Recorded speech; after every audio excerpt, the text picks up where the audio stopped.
కేకే news Telugu ప్రేక్షకులకు నమస్కారం. నేను శ్రీదేవి. సరిగ్గా ఎన్నికల వేళ తెలుగుదేశం పార్టీకి అన్ని మంచి సిగ్నమ్లే కనిపిస్తున్నాయి. విజయం వరించే దీవెనలు కూడా లభిస్తున్నాయి. 2019 ఎన్నికల వేళ పరిస్థితికి ఇది పూర్తిగా భిన్నంగా ఉంది. నాటి ఎన్నికల సమయంలో తెలుగుదేశం పార్టీ ఎన్డీఏ నుంచి బయటకు వచ్చి ఒంటరిగా బరిలోకి దిగింది.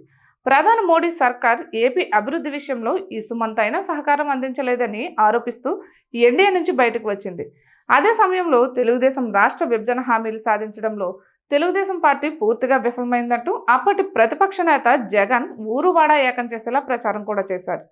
కేంద్రంలోని మోడీ సర్కార్తో చంద్రబాబు విభేదించిన నేపథ్యంలో కేంద్ర ఎన్నికల సంఘం ఆధీనంలో ఉన్న అప్పటి అధికార యంత్రాంగం అంతా చంద్రబాబు ఆపద్ధర్మ ప్రభుత్వానికి సహాయ నిరాకరణ చేసింది.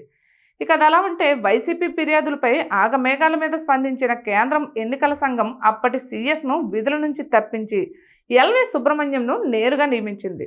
ఆయన అప్పట్లో వైసీపీకి ఎంత అనుకూలంగా వ్యవహరించారో అనేది అందరికీ తెలిసిందే. అది అలా ఉంటే ఆయన సమన్ చేసి పిలిపించుకోవాల్సిన డీజీపీ వద్దకు స్వయంగా వెళ్ళి మరీ దిశానిర్దేశం చేశారంటే చంద్రబాబుకు వ్యతిరేకంగా ఏ స్థాయిలో కుట్ర జరిగిందో కూడా మనం అర్థం చేసుకోవచ్చు. అప్పట్లో మీడియా మొత్తం చంద్రబాబుకు అన్ని అపశకునాలే ఎదురవుతున్నాయంటూ కథనాలు కూడా ప్రచురించింది, ప్రచారం కూడా చేసింది. ఏది ఏమైనా అప్పటి ఎన్నికలలో చంద్రబాబు ఎదుర్కొన్న పరిస్థితులన్నీ పద్మవ్యూహంలో ఇరుక్కున్న అభిమన్యుణ్ణి తలపించాయి. దాంతో అప్పుడు తెలుగుదేశం పరాజయం పాలై విపక్షానికి పరిమితం కావాల్సి వచ్చింది. 5 ఏళ్లు గిర్రును తిరిగేసరికి తెలుగుదేశం అనూహ్యం, అద్భుతం అనదగ్గ రీతిలో పుంజుకుంది. ఇక ఈ వీడియో మీకు నచ్చినట్లయితే లైక్ చేయండి, షేర్ చేయండి, కేకే న్యూస్ను సబ్స్క్రైబ్ చేసుకోండి.